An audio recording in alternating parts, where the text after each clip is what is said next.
Hola y bienvenidos. Hoy nos vamos a sumergir en un misterio cósmico, casi una historia de detectives en el campo de la física teórica. Tenemos delante un artículo de Piotr Bizon y Arthur Wasserman que, la verdad, reabre un caso que muchos ya daban por cerrado. La pregunta es muy concreta. ¿Pueden existir unas estructuras estables, una especie de partículas teóricas que llaman solitones, en un universo con una constante cosmológica negativa? Y es que es una pregunta con mucha miga. Porque, a ver, un trabajo anterior que se basaba en simulaciones por ordenador parecía decir que sí, que existían. Pero llegan Bizon y Wasserman y dicen, un momento, que creemos que las matemáticas de base, las fundamentales, lo prohíben. O sea que no es solo un descubrimiento, es una refutación en toda regla. La misión de su estudio es demostrar, vamos, con la fuerza de la lógica pura, que en un modelo de universo simplificado con esta constante negativa, este tipo de solitón con gravedad, pues simplemente no puede existir. Me encanta. Es un auténtico duelo matemático. Así que vamos a seguir las pistas. Empezaremos por entender el escenario del crimen, por así decirlo, qué es este universo de juguete y qué son estos solitones. Y luego, pues seguiremos paso a paso la deducción, que es brillante y que lleva a la conclusión de que el principal sospechoso, el solitón, no podría haber estado ahí. Para empezar, el artículo nos sitúa en un modelo O3 sigma en 2 más 1 dimensiones acoplado a la gravedad. Esto, así de entrada, suena a todo menos a un escenario sencillo. A ver si podemos dibujar el mapa de este universo. Claro, pensemos en ello como un laboratorio de ideas. Los físicos hacen esto a menudo, simplifican la realidad para poder aislar un problema concreto. En lugar de nuestras 3 dimensiones de espacio, este universo solo tiene 2, como una hoja de papel infinita. El +1 es, como siempre, el tiempo. Es un universo plano. Y ahora, sobre esta hoja de papel, existe un campo de energía que es lo que llaman el modelo sigma. ¿Y ese campo qué representa exactamente? Pues imagina que a cada punto de nuestro universo o folio le asignamos una coordenada, pero no en otro folio, sino en la superficie de una esfera, como si tuvieras un mapa del mundo y a cada ciudad le asignaras un punto en un globo terráqueo. ¿Sabes? El campo es ese mapa. Describe cómo una propiedad en cada punto del espacio está orientada, apuntando a una dirección en esa esfera interna. Entendido. O sea, un universo mapa. Y la parte de acoplado a la gravedad. Supongo que es donde la cosa se pone interesante, ¿no? Significa que este mapa no es solo un dibujo sobre el papel, sino que el propio papel se arruga, se deforma, según lo que dibuja el mapa. Ha estado en el clavo. Esa es la esencia de la relatividad general de Einstein. El campo de energía le dice al espacio-tiempo cómo tiene que curvarse y la curvatura del espacio-tiempo le dice al campo cómo se tiene que comportar. Es una danza, inseparable, que se describe por las reglas del juego del artículo. Unas ecuaciones para el campo y otras para la gravedad. Y en medio de toda esa danza introducen un elemento que lo cambia todo, la constante cosmológica, lambda.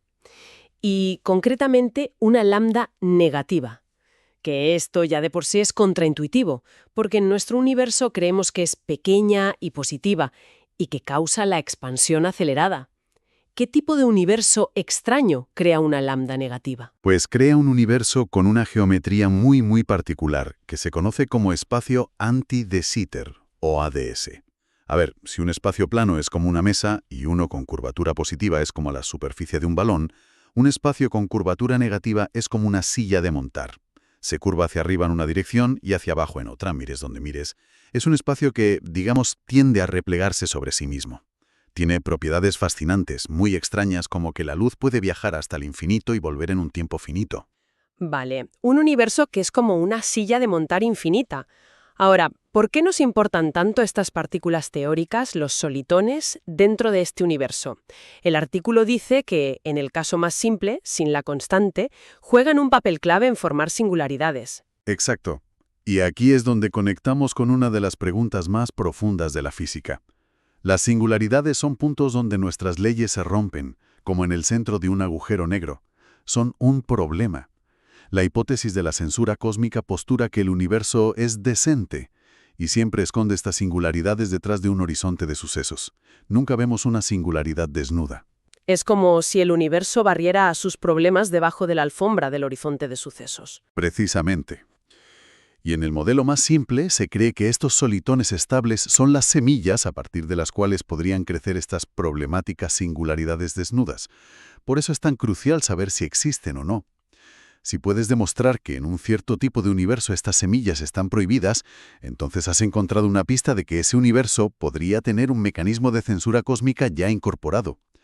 La pregunta de Bisogn y Wasserman es, ¿esa lambda negativa actúa como un herbicida para estas semillas? De acuerdo, la trama se complica. No solo buscamos una partícula, estamos investigando los mecanismos de seguridad del propio universo. Antes de saltar al caso con lambda negativa, los autores sientan las bases. Revisan lo que ya se sabe cuando lambda es cero, en un universo plano normal. Es un paso fundamental en cualquier demostración, establecer, digamos, el status quo. Primero, lo simplifican al máximo. Quitan incluso la gravedad. Solo el campo en un espacio-tiempo plano. Aquí, por supuesto, hay soluciones triviales, aburridísimas. Todo el universo mapa apunta a un solo punto de la esfera, como si fuera el polo norte. Energía cero, no pasa nada. Pero también hay soluciones más interesantes. El artículo habla de sectores topológicos, que suena a que hay como diferentes niveles de realidad que no se pueden comunicar entre sí. Es una idea preciosa. La topología aquí significa que hay mapas que son fundamentalmente diferentes. Imagina que intentas envolver una pelota de baloncesto con un film transparente. Puedes no envolverla, que sería el grado 0, la solución trivial, o puedes envolverla una vez, que es el grado 1. Pero no puedes pasar de envuelta una vez a no envuelta sin romper el film, ¿verdad? Son estados distintos, pertenecen a sectores diferentes. ¡Qué buena analogía! Y supongo que el solitón vive en uno de estos sectores envueltos. Exactamente. En el primer sector no trivial, el de grado 1, existe una configuración de energía mínima que no es cero. Es una estructura estable, localizada, con la mayor parte de la energía cerca del centro. Ese es nuestro solitón. Es una partícula fundamental de este modelo. Y esta partícula sobrevive cuando volvemos a activar la gravedad, siempre que lambda siga siendo cero. Pero la gravedad tiene que dejar su huella, ¿no? ¿Cómo deforma el espacio a su alrededor? Lo deforma de una manera muy curiosa. La solución del solitón sigue ahí, estable. Pero el espacio-tiempo a su alrededor adquiere lo que se llama un ángulo deficitario. Imagina que tienes una pizza de papel y le cortas una porción.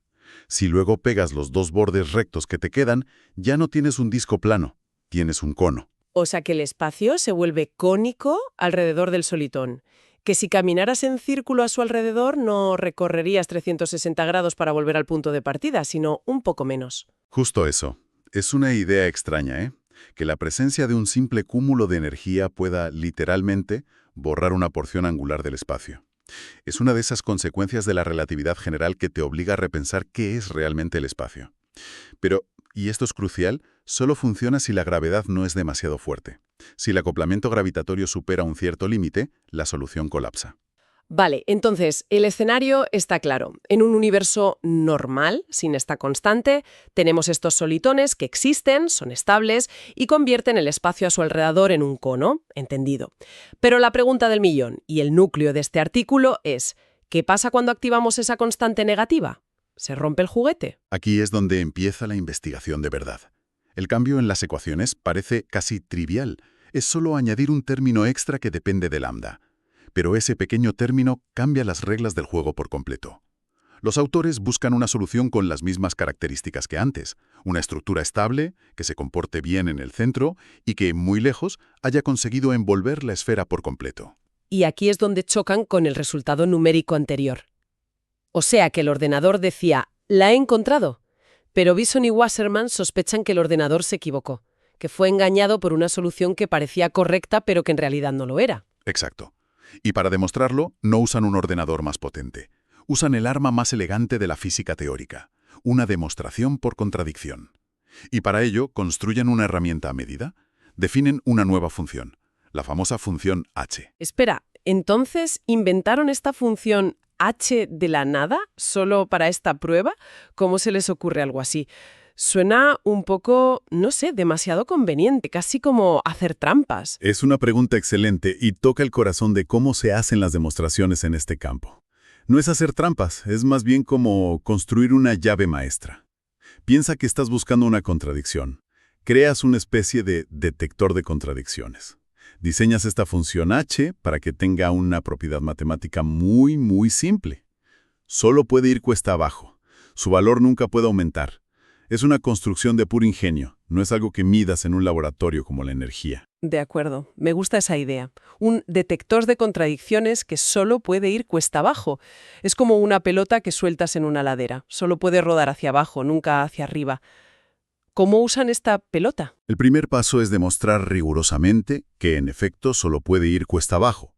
Usando las propias ecuaciones de la gravedad y del campo, manipulan la derivada de h, es decir, su pendiente, y demuestran que esa pendiente es siempre negativa, o en el caso más extremo, cero, nunca positiva.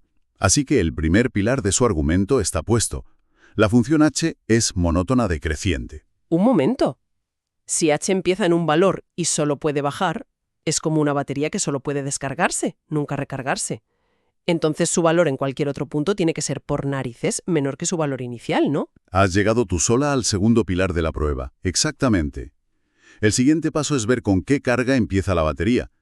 Calculan el valor de h en el centro del universo, en el origen, y dadas las condiciones que exiges para que la solución sea físicamente sensata, que el espacio sea plano en el origen, descubren que h empieza valiendo exactamente 1. Así que tenemos una función que empieza en 1 y que por decreto de las leyes de la física de este universo solo puede disminuir. En cualquier punto que no sea el centro, su valor tiene que ser estrictamente menor que 1. No hay otra. Ese es el segundo pilar. Y ahora viene el golpe de gracia, el momento en que los detectives presentan la prueba irrefutable que cierra el caso. Ah, espera. Ya veo la trampa. No me digas que la condición para que exista el solitón exige que la función, en algún momento, vuelva a valer 1 o más. Ahí está. Lo tienes. Recordemos cuál era el objetivo. Encontrar una solución que en el infinito, muy lejos, cumpliera la condición de haber envuelto la esfera. Esa era la definición de nuestro solitón. Los autores se preguntan, si esa solución existiera, ¿qué valor tendría que tener nuestra función h en el infinito para ser consistente con ella? Hacen el cálculo, y el resultado es que h en el infinito tendría que ser mayor o igual a 1. Pero eso es imposible. Es una contradicción flagrante. Acabamos de demostrar con total seguridad que la función es como una batería que empieza al 100% y solo se puede descargar. No puede llegar al final del universo y de repente volver a estar al 100% o incluso al 101%. Esa es la paradoja. La existencia del solitón impone dos condiciones matemáticas que son mutuamente excluyentes. La dinámica del sistema te grita h siempre tiene que ser menor que 1, mientras que la definición del solitón te susurra. Pero al final, h tiene que ser como mínimo 1. Como ambas cosas no pueden ser ciertas a la vez, la conclusión es demoledora e inevitable. La solución que se buscaba, ese solitón estático y gravitatorio, simplemente no puede existir. No es que no la hayamos encontrado, es que hemos demostrado que su existencia es una imposibilidad lógica en un universo con lambda negativa. El caso está cerrado. Vaya análisis. Hemos desmontado una prueba matemática que es, a la vez sutil y demoledora. La lógica es impecable. Si tuviéramos que resumir las conclusiones clave de esta investigación, ¿cuáles serían? Pues la conclusión principal es clara. En este modelo, una constante cosmológica negativa actúa como un agente prohibidor. Cambia la geometría del espacio-tiempo de una forma tan fundamental que prohíbe la existencia de estas estructuras estables, los solitones. Mientras que en un universo plano sin lambda pueden existir y deformar el espacio en un cono, en un universo tipo ADS, esa silla de montar infinita simplemente no tienen cabida. Y el artículo termina con esa frase que dejamos caer antes, que es casi una sentencia final. Dice que este resultado podría apuntar a que la constante cosmológica negativa podría actuar como un sensor cósmico. Ahora entiendo mucho mejor el peso de esa afirmación. Exacto. Es el gran porqué. Es la conexión con esa idea de Penrose de que el universo esconde sus vergüenzas, las singularidades, detrás de horizontes de sucesos. Nuestro análisis del caso lambda igual a 0 nos enseñó que los solitones podían ser las semillas de singularidades problemáticas, las desnudas. Al demostrar que lambda negativa erradica estas semillas, el artículo sugiere que este tipo de universo tiene un mecanismo de protección incorporado. Es como si la propia geometría del universo ADS tuviera una especie de sistema inmunitario contra la formación de estas patologías físicas. La curvatura negativa constante actúa de censor, eliminando la amenaza antes de que pueda germinar. Esa es la gran implicación. No es solo un resultado sobre una partícula teórica en un modelo de juguete. Es una prueba de concepto de cómo un parámetro fundamental del universo, como es lambda, puede imponer reglas de buen comportamiento y garantizar que la física que conocemos no se rompa de forma visible. Esto nos deja con una reflexión final que a mí me parece fascinante. Todo este análisis se ha hecho en un universo simplificado, de 2 dimensiones espaciales, para poder manejar las matemáticas. Pero inevitablemente nos hace pensar en el nuestro. Vivimos en un universo con una constante cosmológica que creemos que es pequeña y positiva. ¿De qué formas sutiles pero absolutamente cruciales dependen las reglas de nuestra realidad de que ese valor sea positivo y no negativo? Si hubiera un interruptor y pudiéramos cambiar el signo de lambda, ¿qué estructuras que damos por sentadas, quizás algo tan fundamental como la estabilidad de ciertos átomos o galaxias, se volverían matemáticamente imposibles como nuestro solitón? Y a la inversa, ¿qué cosas que consideramos imposibles podrían, de repente, llegar a existir en un universo con reglas ligeramente distintas? Este tipo de estudios son ventanas a esos universos what if, a esos y sí, que en última instancia nos enseñan a apreciar la delicada y precisa arquitectura del nuestro. Un recordatorio de que las constantes que gobiernan el cosmos no son meros números, sino los pilares que sostienen todo lo que existe, o lo prohíben. Gracias por acompañarnos en este profundo análisis. Hasta la próxima.